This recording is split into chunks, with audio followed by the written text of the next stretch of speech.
Dear Patriots, before the news starts, please subscribe to our patriotic channel by clicking the subscribe button. Give us a thumbs up to this video.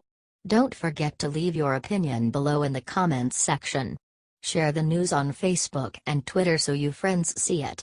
Thank you.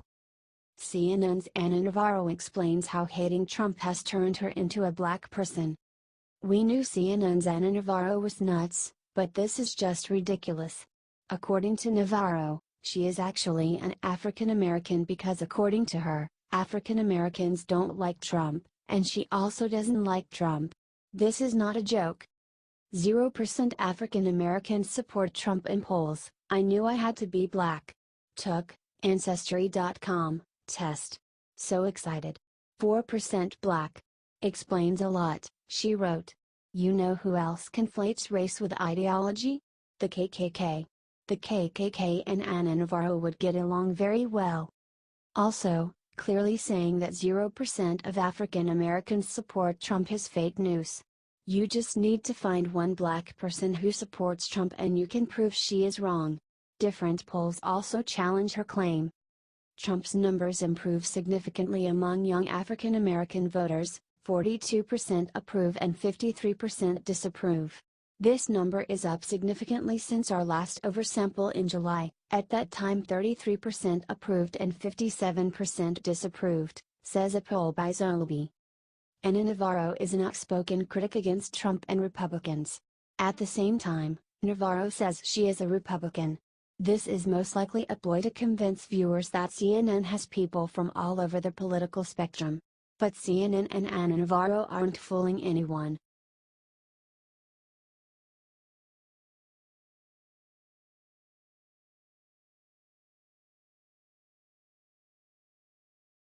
Alec Baldwin claims Melania loves his Trump impression. Melania sets him straight in brutal response.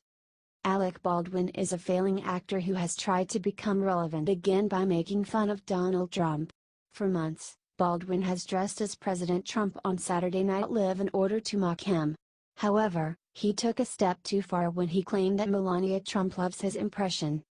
I forget where we were, but somebody said, I spoke with so-and-so, who spoke with so-and-so who's in the administration or was in the administration, and he told me that Melania loves your Trump imitation, thinks it's the funniest thing in the world, and he hates the fact she thinks you're funny, despises you even more because she thinks you're funny, said Baldwin during a radio interview.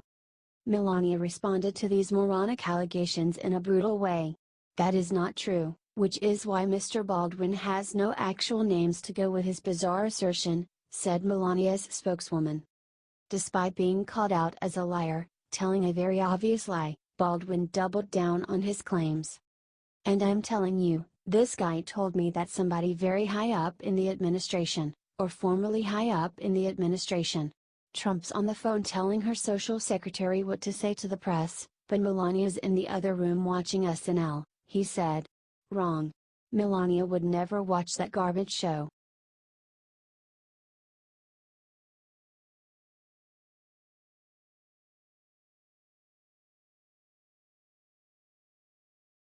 MSNBC has guessed literally repent for his past right-wing stupidity. MSNBC's Joy Reid interviewed author Frank Schaeffer. Schaeffer was once a right-wing conservative who decided to become liberal partway through Obama's presidency. He now uses the fact that he switched parties as a way to bash conservatives. The healthy future is sitting around that table with you, said Schaeffer, explaining that because there are a lot of minorities at MSNBC it is a better place. There are black faces there, white faces, Asian faces, he said. You've got one token old white fart here who repents his past right-wing stupidity. I look at what's around your table and say if two lines were forming, I would be running in that direction. That's the healthy, hopeful redemptive future, he said. Back in the day when my dad and I were going around the country establishing the religious right based on our anti-abortion stand, one I've moved a long way from since. The whole idea was bringing America basket to some moral stand, said Schaeffer.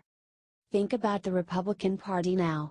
Throw some words out that are associated with them: mass shootings, Milo, Trump, Moore, Bannon, rape, child molesting, neo-Nazis, white supremacy. What the hell is going on with the Republican Party? He said. That's just disgusting.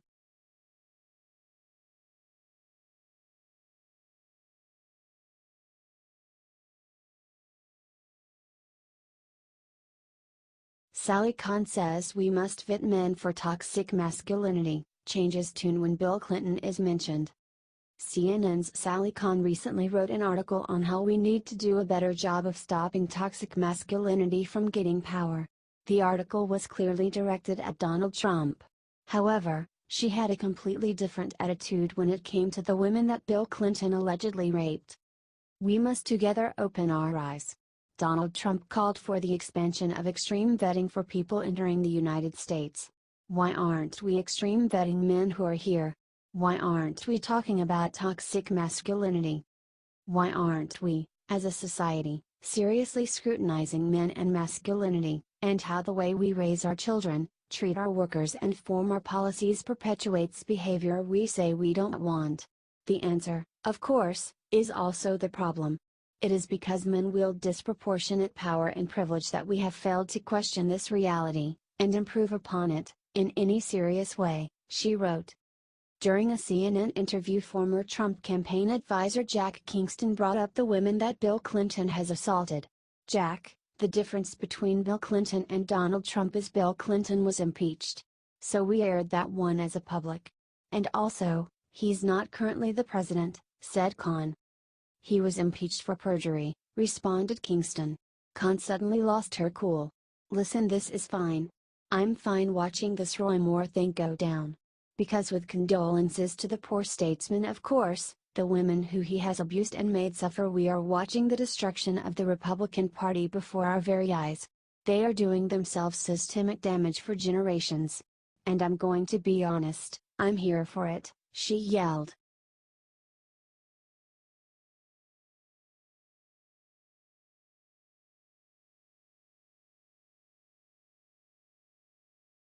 Woman takes action after exposing how hospital forced her to participate in an abortion. A group of nurses spoke up in favor of the Conscience Protection Act of 2017, an act that would allow healthcare providers like nurses and doctors to sue if they're coerced into participating in abortions or if they face discrimination at work for refusing to do so. One nurse, Kathy DiCarlo, shared the horrifying story of how she was forced to participate in an abortion. In August of 2004, I was hired as an operating room nurse at a New York hospital, a hospital which receives millions of dollars in federal funding. When I was hired, the hospital assured me that I would never have to compromise my conscience, and participate in an abortion. For 5 years, I enjoyed serving patients and received exemplary performance reviews. But on May 24, 2009, the hospital went back on their word, said DiCarlo. I was preparing for what I thought was going to be a common procedure following a miscarriage, only to realize that I was being asked to perform an abortion on a live, 22-week-old unborn baby, she said. I reminded her in tears about the hospital's legal obligation to never force me to participate in an abortion, but to always find a substitute nurse, but she refused. My supervisor insisted that I had to do the abortion, and that if I didn't assist, I would be charged with insubordination and abandoning my patient. My nursing career and ability to care for patients and provide for my family would be over, she said. I'll never forget that day as I watched in horror as a doctor dismembered and removed the baby's bloody limbs, and I had to account for all the pieces, she shared. Do you hope the law gets passed?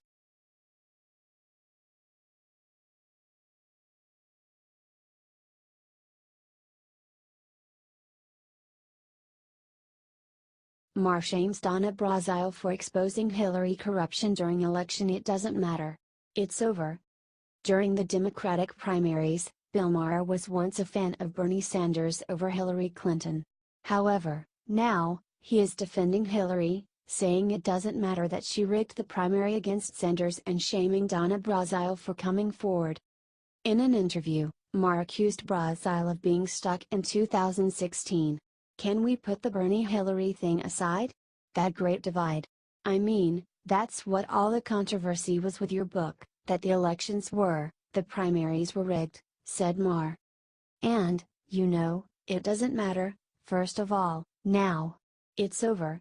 And also, the policy differences between the Bernie folks and the Hillary folks were really small to begin with, said Marv. So Marv just doesn't care that the entire Democratic Party is corrupt. Which is good news for us conservatives. Because, while people like Bill Maher say it doesn't matter, the American people care. Brazile made headlines when she proved Hillary's connection with the DNC. I at last found the document that described it all, the joint fundraising agreement between the DNC, the Hillary Victory Fund, and Hillary for America, wrote Brazile. The agreement, signed by Amy Dacey, the former CEO of the DNC, and Robbie Mook with a copy to Mark Elias, specified that in exchange for raising money and investing in the DNC, Hillary would control the party's finances, strategy, and all the money raised. Her campaign had the right of refusal of who would be the party communications director, and it would make final decisions on all of the other staff. The DNC also was required to consult with the campaign about all other staffing, budgeting, data, analytics, and mailings, wrote Brazile.